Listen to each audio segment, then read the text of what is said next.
Hello friends, ఈరోజు మనం బరోజ్ movie story తెలుగులో తెలుసుకుందాం. సీన్ ఓపెన్ చేస్తానంటే ఒక అమ్మాయి స్టేజ్ మీద పాడుతూ ఉంటుంది. ఈ పిల్ల కథ కొంచెం పక్కన పెట్టి 1633 సంవత్సరం గోవాలో ఒక పెద్ద కోట ఉంటుంది. ఆ కోట లోపల ఒక రూమ్ లో మన హీరో బరోజు నీళ్ళు తాగుదామని చూస్తే ఆ నీళ్లు ముందరకు పడిపోతా ఉంటాయి. అంతలోకి ఒక బుక్కు అక్కడుండే బొమ్మ మీద పడేగిందికి ఆ బొమ్మకు ప్రాణం వస్తుంది. ఆ బొమ్మ ఆఫ్రికాలోని వుడు అనే ఒక వంశానికి చెందే బొమ్మంట. దాని పేరు వుడు. ఇక బరోజు నువ్వు ఏ రకమైన జీవివి అని అడిగితే దానికి వుడు నేనెవరో నువ్వెవరో కూడా నేనే నీకు చెప్తాను, నీకు ఏది గుర్తు లేదని నాకు తెలుసు అని చెప్పి బరోజు గురించి చెప్తుంది. బరోజు దిగామా మహారాజు అనే ఒక రాజు యొక్క నమ్మిన బంటు. అలాగే బరోజు ఆ మహారాజు యొక్క నిధికి కాపలాగా ఉండే ఒక భూతం. ఇక ఆ బరోజ్ భూతానికి దావ చూపించేదానికి ఈ వుడు బొమ్మని తయారు చేస్తున్నారంట. వీళ్ళు ఇలా మాట్లాడుకుంటా ఉన్నప్పుడు బయట నుంచి ఎవరో ఆ తలుపులు పగలగొడతా ఉంటారు. ఇప్పుడు అక్కడికి వచ్చిండే వాళ్ళు ఆడుండే బంగారం అంతా ఎత్తుకొని పోదామని వచ్చిండే దొంగలు. ఇక బరోజు వాళ్ళందరినీ పట్టుకొని కొట్టేస్తాడు. వాళ్ళందరూ ఎవరు కొడుతున్నారు ఏమనేది అర్థం కాకన్నా అక్కడి నుంచి భయపడి పారిపోతా ఉంటారు. ఎందుకంటే బరోజు ఒక భూతం కాబట్టి ఎవరికి కనపడ్డు. అద్దంలో చూసుకున్నా కూడా బరోజు కనపడ్డు. అలాగే బరోజ్ కాళ్ళని చేతుల్ని గొలుసులతో కట్టేసింటారు. ఎందుకు ఏమని ఆ వుడుని అడిగితే ఆ వుడు బొమ్మ ఈ సంపదకు సంబంధించిండే వాళ్ళు ఎవరో ఒకరు వస్తారు, వాళ్ళకి నువ్వు బేగాలి చేసిన తర్వాత మనకు విముక్తి కలుగుతుంది అని చెప్తుంది. ఆ టైంలో బరోజు అద్దం కళ్ళ చూస్తే అద్దంలో ఎవరో ఒక కనపడుతుంది. ఆ దెబ్బతో బరోజ్ ని ఎవరో కావాల్సి కళ్ళనే భూతంగా మార్చినారు అని అర్థమయ్యి బాధపడతా ఉన్నప్పుడు కళ్ళలో నుంచి ఒక నీటి చుక్క వచ్చి నేల మీద పడుతుంది. ఆ తర్వాత ఆ నీటి చుక్క ఏదో లైట్ మాత్రం మలగుతా ఉంటుంది.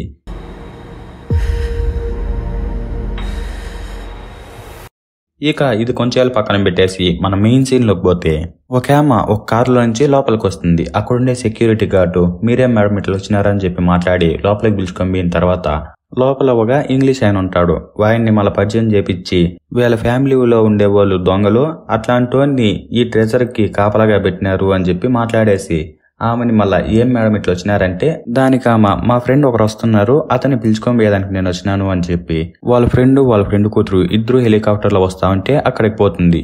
ఇక వాళ్ళ ఫ్రెండ్ కూతురు పేరు లీసా. ఆ పిల్ల స్కూల్లో ఉండే పిల్లలతో అందరితో కలిపి అతి పనులన్నీ చేస్తా ఉంటుంది. ఆ టైంలోనే వాళ్ళమ్మ కూడా ఒకసారి చనిపోయి ఉంటుంది. ఇక వాళ్ళ నాయన ఆ పిల్లని చూసుకుంటా ఉంటాడు. ఆ పిల్ల స్కూల్లో చేసే అల్లరి ఎక్కువైందని చెప్పి ఆ స్కూల్లో వాళ్ళు ఆ పిల్లని కొన్ని రోజులు స్కూల్ నుంచి తరిమేసింటారు. ఇక లీసా ఆ బిడ్డ దగ్గర ఉండే లగేజ్ ఎత్తి కిందనేసి ఆ ఊర్లో అడుగు పెడతానిట్టే ఒక పురాతనమైన గడియారం ఉంటుంది. దానికి పాములు మాత్రం ఉండే లాక్లేసింటారు. అవి రెండు ఓపెన్ అయిపోయి ఆ గడియారం అలా తిరుగుతా ఉంటుంది. దాన్ని బట్టి బరోజ్ కాపలాగాస్తా ఉండే నిధికి సంబంధించిన వంశోత్తరాలు వచ్చింది అని వాళ్ళకి అర్థమవుతాది. ఇక బరోజ్ వుడు రెండు మాట్లాడుకుంటా ఉన్నప్పుడు బరోజ్ కంట్లో నుంచి వచ్చిండే నీటి చుక్క ఒక లైట్ మాత్రం మారి ఎగత్తా ఉన్నప్పుడు దానికి వుడు నీ కన్నీటి చొక్కే ఈ నిధికి వారసురాలిని ఇక్కడికి తీసుకొని వస్తుంది అని బరోజ్ తో చెప్తా ఉంటుంది. ఇక లీసా వాళ్ళమ్మ వాళ్ళ నాయన అందరూ వస్తా ఉన్నప్పుడు వాళ్ళ ఇంటికాడ కొంతమంది ధర్నా చేస్తా ఉంటారు. నో క్యాసినో అనే మాతో, అంటే అక్కడ జూదం ఆడేదానికి ఒక అపార్ట్మెంట్ కట్టాలనుకుంటారు వాళ్ళు, అది చేయొద్దండి అని చెప్పి వాళ్ళు అంతా ధర్నా చేస్తా ఉంటారు. ఇక ఆ టైంలో ఒక పిల్లోడు ఒక పాంప్లెట్ ఎత్తుకొని వచ్చి లీసాకి ఇచ్చేస్తాడు. మళ్ళీ లీసా వాళ్ళందరూ లోపలికి వెళ్ళిపోయిన తర్వాత వాళ్ళందరూ లోపల ఏదో మీటింగ్ జరుగుతా ఉంటే అక్కడ కూర్చో ఉంటారు. లీసా మీటింగ్ నచ్చక అక్కడి నుంచి వాళ్ళ నాయనకు కూడా చెప్పకన్నా సైలెంట్ గా బయలుదేరి బయటకు వచ్చేస్తుంది. ఇంకా అక్కడ ఒక టూరిస్ట్ గైడ్ ఉంటాడు. ఆడ కోటంతా తిప్పతా ఇవన్నీ పురాతన కాలంవి, ఈడుండే ఒక వాచ్ 400 సంవత్సరాల ముందు ఆగిపోయింది, మళ్ళా అది రీసెంట్ గానే తిరుగుతా ఉంది అని చెప్తా ఉన్నప్పుడు అది కొంచెం వింతగా అనిపించి లీసా అది చూస్తా ఉంటుంది. అలాగే లోపలికి ఎవరూ పోకూడదని ఒక దావా, అలాగే ఒక యువరాణి యొక్క సింగల్ కమ్మ ఉంటుంది. ఇంకొక కమ్మ యాడుందో వాళ్ళకి తెలియదని మాట్లాడుకుంటా ఉంటారు. ఇదే టైంలో బరోజు వుడు అక్కడుండే ఒక భవిష్యవాణి బుక్ ఎత్తుకొని చదువుతా ఉన్నప్పుడు వాళ్ళుండే నిధి డోరు ఆ నిధికి సంబంధించిండే వారసులు వస్తే దాని అంతటికి అదే తెరుచుకుంటుంది అని మాట్లాడుకుంటా ఉంటారు. ఇక లీసా లోపల చూస్తా ఉన్నప్పుడు అక్కడికి పాంప్లెట్ ఇచ్చిందే పిల్లోడు వస్తాడు. మళ్ళీ వీళ్ళిద్దరూ మాట్లాడుకొని ఆ పిల్లోడు వాళ్ళ ఊర్లో ఒక మంత్రగత్తు ఉంది రాజు చూపిస్తా అని చెప్పి ఆ పిల్లోడు పిలుచుకొని వెళ్ళిపోతా ఉంటాడు. ఈ గ్యాప్ లో ఆ టూరిస్ట్ గైడు ఆ గడియారం తిరిగే కిందికి అతనికి తెలిసిందే ఒక పాత పెట్టెలన్నీ ఎత్తుకొని చూస్తా అన్నప్పుడు ఒక పేపర్ కనపడుతుంది. దాన్ని ఎత్తుకుంటాడు. ఈ గ్యాప్ లో లీసా ఆ మాంత్రికురాలు ఇంటికి పోతుంది. ఆ మాంత్రికురాలు లీసాను చూస్తానంటే నేనే నిన్ను రప్పించినాను అని చెప్పేగిందికి ఆ పిల్ల భయపడి పారిపోతుంది. అదే టైంలో టూరిస్ట్ గైడ్ కూడా వాళ్ళ ఇంటికి వచ్చేస్తాడు.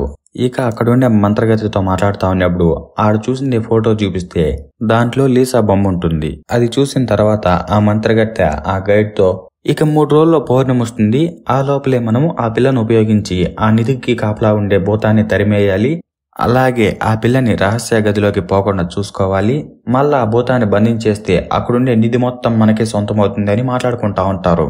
ఇక లీసా అక్కడుండే గాజు పెంకులన్నీ పగలగొట్టుకొని మాట్లాడుకుంటా ఉంటే ఆ పిల్ల వాళ్ళ నాయన ఫ్రెండ్ ఇద్దరు కింద కూర్చొని మాట్లాడుకుంటా ఉంటారు. ఆ టైంలో బరోజ్ కన్ను నుంచి వచ్చిండే కన్నీటి చుక్క లైట్ మొత్తం మలుగుతా ఉండేది. లీసా దగ్గరికి వచ్చి ఆ పిల్లని దాని వెనకంటి పిలుచుకొని వచ్చేస్తుంది. లీసా కూడా దాని వెనకంటి వస్తా ఉన్నప్పుడు ఆడెవరూ పోకూడని దావలోకి అది లోపలికి వెళ్ళిపోతుంది. లీసా పోతానంటే ఆ డోర్లు ఓపెన్ అయ్యి లీసా కూడా లోపలికి పోయిన తర్వాత అక్కడ మళ్ళీ ఒక రహస్య మార్గం ఉంటుంది. అది కూడా ఓపెన్ అయ్యి విచిత్రంగా ఆడికి మెటుకులు కూడా వస్తాయి. మళ్ళా లీసా ఆ మెటుకులంటి ఓపికగా దిగేసిన తర్వాత ఆడంతా చూస్తా ఉంటుంది. అంతలోకి ఒక మ్యాజిక్ మాత్తో జరిగి ఆ పిల్ల చెయ్యికి ఒక కంకణం వస్తుంది. ఇంకా కంకణాన్ని మంత్రకు చూపిస్తే ముందరుండే డోర్ ఓపెన్ అయిపోతుంది. అదే టైంలో బరోజ్ కి కాళ్ళకి చేతులకు ఉండే సంఖ్యలు కూడా విడిపోతాయి. అంతలోకే ఆ మంత్రగట్టె పంపించిండే పిల్లి లీసా మీద పడే కిందికి ఆ పిల్ల భయపడి పారిపోతుంది అక్కడి నుంచి. అదే టైంలో బరోజ్ కి అక్కడొచ్చి పోయిండేది వాళ్ళ మహారాజు కూతురు మాతో ఉండే ఒక పాపే అని అర్థమవుతుంది. వుడు ఇంకా ఆ పిల్లకి గన మనం బీగాలు ఇచ్చేస్తున్నామంటే మన కర్తవ్యం తీరిపోతుంది, 400 సంవత్సరాల నుంచి మనం ఏడే ఉన్నాము, ఆ పిల్లకి బీగాలు ఇచ్చేస్తే మనం ఇక్కడి నుంచి విముక్తులు అవ్వచ్చు అని చెప్తా ఉంటుంది. ఇక అదే టైంలో అక్కడ డోర్ ఓపెన్ అయింది కాబట్టి బరోజ్ అక్కడి నుంచి బయట వచ్చేస్తాడు. బయట అంతా న్యూ ఇయర్ సెలబ్రేషన్ జరుగుతా ఉండి అందరూ విచిత్రంగా ఉండే గెటప్ వేసుకొని తిరుగుతా ఉంటారు. అంతలోకే ఆడ ముందర ఎవరో రాజు రాణి మాతో వేషం వేసుకోంటే బరోజ్ కి తన కథ గుర్తొస్తుంది. బరోజు వాళ్ళ మహారాజుతో పాటు ఇంట్లో ఉన్నప్పుడు ఆ కోట మీద దాడి జరుగుతుంది. ఇక ఆ టైంలో వాళ్ళ దగ్గర ఉండే బంగారం అంతా తీసుకొని ఒక రూమ్ లో పెట్టేసి బీగాలేసేస్తారు. ఈ విషయాలన్నీ బరోజ్ గుర్తొచ్చి రోడ్లో కూర్చోన్నప్పుడు వుడు అక్కడికి వచ్చేసి బరోజ్ తో ఏం ఆలోచిస్తాండావు అని మాట్లాడుతుంది. అప్పుడు బరోజ్ కి మిగిలిండే గతం గుర్తొస్తుంది. బరోజ్ వాళ్ళ మహారాజు పేరు దిగామా మహారాజు. ఆయనకు ఒక భార్య ఒక కూతురు ఉంటుంది. ఇక బరోజు వాళ్ళ కూతురుతో బాగా ఆడుకుంటా ఉంటాడు. ఒక ఫ్రెండ్ లాగా ఒక తండ్రి లాగా చూసుకుంటా ఉంటాడు ఆ పిల్లని. లెక్కకి బరోజు ఒక బానిస, కాకపోతే బరోజు మంచితనం వల్ల వాళ్ళ మహారాజుకి దగ్గరైపోతాడు. ఇక అదే టైంలోనే బరోజు ఆ పిల్లకి కమ్మలు కూడా ఇచ్చింటాడు. ఆ విషయాలన్నీ బరోజు గుర్తొస్తాయి. అలాగే అక్కడ లీసా సెల్లు పడిపోయింటే వుడు ఆ సెల్ ఎత్తుకొని బరోజుకు చూపిస్తుంది. నిధికి వారసురాలు వచ్చిందనే దానికి ఇదే సంకేతము. ఇక 3 రోజుల లోపల మనం ఈ నిధిని ఆ పిల్లకి అప్పగించాలా అని చెప్తుంది. ఇక బరోజు లీసా వాళ్ళ ఇంటి ముందర ధర్నా చేస్తా ఉంటే అటు నుంచి నడుచుకుంటా వెళ్ళిపోతాడు వాళ్ళల్లో దూరుకొని. ఎందుకంటే బరోజు ఒక భూతం కాబట్టి వాళ్ళెవ్వరికీ కనపడడు. ఇక బరోజు వుడు ఇద్దరు లోపల చూస్తా ఉన్నప్పుడు వుడుకి లీసా కనపడుతుంది. అక్కడ లీసా ఉంది చూడు అంటే బరోజుకి కుర్చీ అడ్డం ఉండే కిందకి దాన్ని పక్కకు తీస్తే అక్కడుండే ఒక పెద్ద మనిషి కింద పడిపోతాడు. అందరూ ఏం జరిగింది అని చూస్తా ఉన్నప్పుడు లీసా అక్కడుండే ఆయనే లాగేస్తున్నాడు అని చెప్పి బరోజుని తరుముకుంటా పోతుంది. మళ్ళా బరోజు ఒక తాను నిలబడుకోన్నప్పుడు లీసా అక్కడికి వచ్చేసి బరోజుని అరస్తా ఉంటుంది. నువ్వెందుకు ఒక పెద్ద మనిషి కుర్చీని లాగేస్తున్నావు, ఆయన పడిపోయినాడు, నువ్వు పోలీసులు పట్టుకుంటావంటే కూడా వచ్చేస్తున్నావు అని చెప్పి మాట్లాడుతూ ఉంటుంది. అంతలోకే వాళ్ళ నాయన ఫ్రెండ్ మిగిలిండే వాళ్ళందరూ వస్తారు. ఆ పిల్లకి తప్పితే బరోజు ఎవరికి కనపడ్డు, ఎందుకంటే ఆ పిల్ల వారసురాలు కాబట్టి. ఇక వాళ్ళు వచ్చి ఆ పిల్ల ఎన్నో ఊరికే వాక్కుంటాందిలే అని ఆ పిల్లని పిలుచుకొని వెళ్ళిపోతాడు. ఆ పిల్లని చూస్తానంటే మళ్ళా బరోజు గుర్తొస్తుంది ఆ పిల్ల పేరు ఇసబెల్లా అని. ఇక ఇదే టైంలో బరోజు బయటకు వచ్చినాడు అని చెప్పి మంత్రికురాలికి అలాగే టూరిస్ట్ గైడ్కి ఇద్దరికీ తెలుస్తాయి. ఇక మన లీసా చెప్పిన మాటలని అక్కడుండే సీసీటీవీ ఫుటేజ్ అంతా చెక్ చేస్తే ఆ కుర్చీ లాగింది ఎవరో కనపడదు. ఇంకా ఆ పిల్లకి పిచ్చి పట్టింది లేని వాళ్ళు మాట్లాడుకుంటా ఉన్నప్పుడు లీసా కోపం వచ్చేసి ఆ పక్కన నది ఉంటే అక్కడికి వస్తుంది. అక్కడ బరోజు ఉంటాడు. ఆ పిల్ల నీకెంత ధైర్యం ఉంది మాతో చేస్తావు, నన్ను అందరూ పిచ్చోళ్ళు మాతో అనుకోవాలనుకోండావా అని ఎగిందికి, నువ్వు దగ్గరికి వస్తే నీకు నిజం చెప్తా అని నీళ్ళల్లో రమ్మంటాడు. మళ్ళా లీసా నడుచుకుంటా నేల మీద నడుచుకొని వచ్చేస్తుంది. కాకపోతే ఆ పిల్ల నేల మీద నడుస్తాంది అనే విషయం కూడా ఆ బిడ్డకి తెలియదు. మళ్ళా బరోజు ఆ బిడ్డకి కథ అంతా చెప్తాడు, నీదంతా ఉంది, అది నీకు సంబంధించింది అది అనే మాతో. మళ్ళా వీళ్ళిద్దరూ స్విమ్మింగ్ పూల్ పక్కన కూర్చొని మాట్లాడుతా ఉన్నప్పుడు లీసా వాళ్ళమ్మ చనిపోయింది అనే విషయం బరోజుకి తెలుస్తుంది. మళ్ళీ ఆ పిల్ల ఫోను ఆ పిల్లకి ఇచ్చేస్తాడు బరోజు. వీళ్ళిద్దరూ మాట్లాడుకుంటా ఉన్నప్పుడు లీసాని నీకు పాట పాడేది వచ్చా అంటే ఆ పిల్ల వచ్చు అంటుంది. మళ్ళీ వీళ్ళిద్దరూ స్టేజ్ మీద పాట పాడతారు. ఆ పాట అంతా ఇంటర్నెట్టే లీసా వాళ్ళ నాయనకి వాళ్ళ కూతురికి ఎంత టాలెంట్ ఉందా అని చెప్పి మెచ్చుకుంటాడు. ఆ తర్వాత ఆ పిల్ల అట్నుంచి నడుచుకొని కిందకి వచ్చేసి ఆ బొకే ఎత్తి స్విమ్మింగ్ పూల్ లో వేస్తుంది. అలాగే కాలు కూడా స్లిప్ అయిపోయి ఆ పిల్ల కూడా స్విమ్మింగ్ పూల్ లో పడిపోతుంది. అదే టైంలో బరోజ్ కి తన జన్మ గుర్తొస్తుంది. బరోజ్ వాళ్ళ మహారాజు కోట మీద దాడి చేసినప్పుడు వాళ్ళ మహారాజుకి గాయమవుతుంది. ఆ టైంలో ఆయన వాళ్ళ కూతుర్ని పడవలోకి ఎక్కించేయి అని చెప్పి పంపిస్తాడు. మళ్ళా బరోజు ఆ పిల్లని జాగ్రత్తగా పడవలోకి ఎక్కించిన తర్వాత రిటర్న్ వచ్చే లోపల అక్కడుండే ఒక మంత్రగత్తె ఆ మహారాజుని ఆవహించేసి బరోజుని చంపేసి ఒక భూతమ్మతో పెట్టి నిధికి కాపలా పెడదాము అని చెప్పి వాళ్ళు ప్లాన్ వేసుకుంటారు. ఆ తర్వాత బరోజ్ కి ఏదో ఒక రకమైన డ్రింక్ ఇచ్చేసి తాగమని చెప్పి మళ్ళా బరోజ్ మత్తులో కూర్చోన్నప్పుడు అతని ఈపు మీద పొడుచు చేసి మహారాజు అక్కడి నుంచి వెళ్లిపోతాడు. మళ్ళా అక్కడుండే మంత్రగత్తెలు బరోజ్ వీపు పైన ఉండే కత్తిగాట్ల లోపల నుంచి 2 పాములను వదిలి బరోజ్ తలపైన మచ్చల మాత చేసి లాస్ట్ కు బరోజ్ ని ఒక భూతమ్మతో తయారు చేసేస్తారు. మళ్ళీ అతనికి కాపలా వేసుకునే గుడ్డలన్నీ వేసేసి కాళ్ళకంతా సంఖ్యలేసి ఇక అక్కడికి ఆ నిధికి వారసులు ఎవరు వదిన వస్తే అప్పుడు మాత్రమే ఆ సంఖ్యలు ఇడిపియి మళ్ళా వాళ్ళకి నిధి అప్పగించిన తర్వాత బరోజ్ కి విముక్తి కలుగుతుంది అనే మాట వాళ్ళు మంత్రాలయం చదివేసి బరోజ్ ని అక్కడే బంధించేసింటారు. ఇక అలాగే బరోజ్ కి తన కర్తవ్యం గుర్తు చేసేదానికి ఆ ఊడు బొమ్మను కూడా తయారు చేసి అక్కడ పెట్టింటారు. ఆ విషయాలన్నీ బరోజ్ గుర్తొచ్చి అక్కడుండి లీసాకి చెప్తాడు. మళ్ళీ వాళ్ళిద్దరూ కొంచెం మాట్లాడుకున్న తర్వాత బరోజు ఆ నిధి తాళాలు లీసా చేతికిస్తా, ఇంకో నీ నిధి బీగాలు ఇది నువ్వు తీసుకున్న తర్వాత నేను ఇక్కడి నుంచి వెళ్ళిపోతాను అని చెప్పేందుకి ఆ పిల్ల ఆ బీగాలు తీసుకుంటే బరోజు వెళ్ళిపోతాడేమో అని చెప్పి ఆ బీగాలు తీసుకోనంటుంది. మళ్ళీ బరోజు ఆ పిల్లకు ఒక బొకే ఇస్తే అది తీసుకొని అక్కడి నుంచి వెళ్ళిపోతుంది. లీసా అక్కడి నుంచి ఇంటికి వచ్చిన తర్వాత వాళ్ళ నాయనకి బొకే ఇచ్చేసి నేను చేసిన దానికి సారీ నాయనా అని చెప్పి వాళ్ళ ఆయనకి చెప్తుంది. ఎందుకంటే బరోజు వాళ్ళ ఫ్యామిలీ కోసం తన ప్రాణాలని అర్పించినాడు. అట్లాంటప్పుడు నేనేంది మా నాయన కూడా నా కోసం ఇంత చేస్తా ఉండి నేనేంది మా నాయని తిట్టుకుంటా ఉండాను అనే మొత్తం అనిపించి ఆ పిల్లకి ఇప్పుడు అక్కడికి వచ్చి క్షమాపణ అడిగింటుంది. ఇక అంతకు ముందరే ఆ పిల్లకి ఇంకా సస్పెన్షన్ స్కూల్ నుంచి ఎత్తేసినట్టు మళ్ళీ స్కూల్కి రావచ్చు అని చెప్పినట్టు లెటర్ వచ్చింటుంది. అది చూపించిన తర్వాత వాళ్ళ నాయన ఆ పిల్ల లోపలికి పిలుచుకొని వచ్చి నాయనా ఈ ఇంటిని క్యాసినో మాతో చేయొద్దు నాయనా అని చెప్పి మాట్లాడుతుంది. అదే టైంలో ఆడ పక్కనుండే రాజుల ఫోటోల్లో వాళ్ళ అమ్మ ఫోటో ఆ పిల్ల ఫోటో ఉన్నట్టుండే ఫోటోని వాళ్ళ ఆయనకి చూపిస్తుంది. ఈ ఇల్లుని నాదా మార్చద్దు నాన్న, ఇలా మార్చినావంటే మళ్ళీ చుట్టుపక్కల ఉండే వాళ్ళ ఇళ్ళని పోతాయంట, అది కాకుండా మన వంశ గౌరవం అంతా పోతుంది, దీన్ని మార్చేస్తున్నావంటే మార్చద్దు అని చెప్పేందుకు వాళ్ళ నాయన ఆలోచిస్తా ఉంటాడు. ఇక మంత్రగతి దగ్గరికి వస్తే ఆ పిల్ల ఒక తేలుమాతో ఉండే దాన్ని దిగామ మహారాజు బొమ్మ మాత తయారు చేస్తుంది.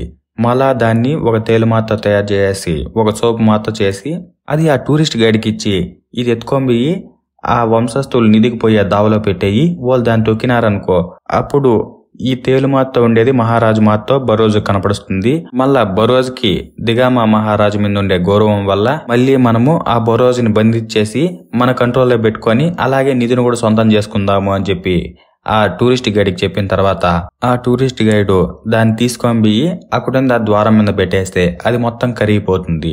ఇక అక్కడ ఉండే కోటని క్యాసినో మాతో చేసేదానికి ఆక్షన్స్ జరుగుతా ఉంటాయి, వేలం పాటలు. అక్కడ లీసాను వాళ్ళ నాయన కూడా కూర్చో ఉంటారు. లీసాకి అంతలోకి ఆ మంత్రగత్తె ఒక మ్యాజిక్ చేసి లీసాని ఆ నిధికి పోయే ద్వారం కాడికి పిలుచుకొని వచ్చేస్తుంది. ఇదే టైంలో నిధిలో ఒక చోట మంటలు అంటుకుంటాయి.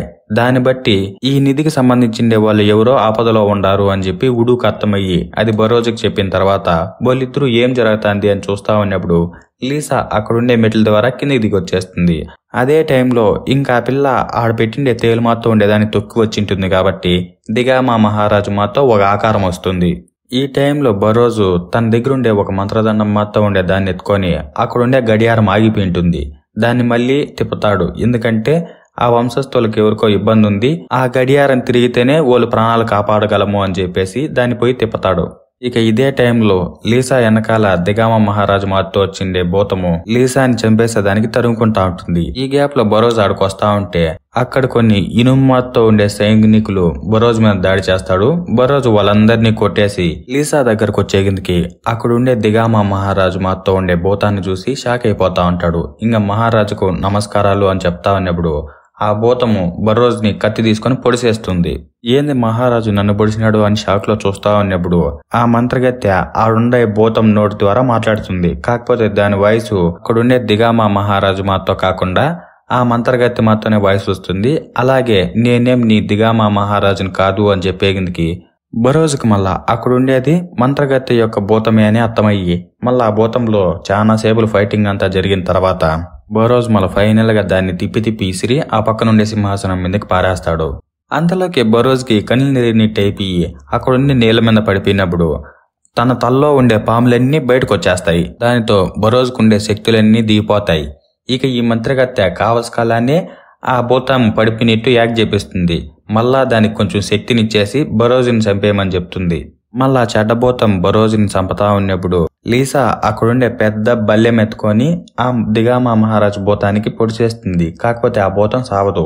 మళ్ళా అక్కడుండే బరోజ్ని పొడి చేసి చంపేద్దాము అనుకోన్నప్పుడు లీసాకి అక్కడ ఒక చెడ్డబోతాల్ని అంతం చేసే ఒక పౌడర్ కనపడుస్తుంది. అది ముందు బరోజ్ చెప్పింటాడు అది చెడ్డబోతాలు అంతం చేసే పౌడరు అని చెప్పి.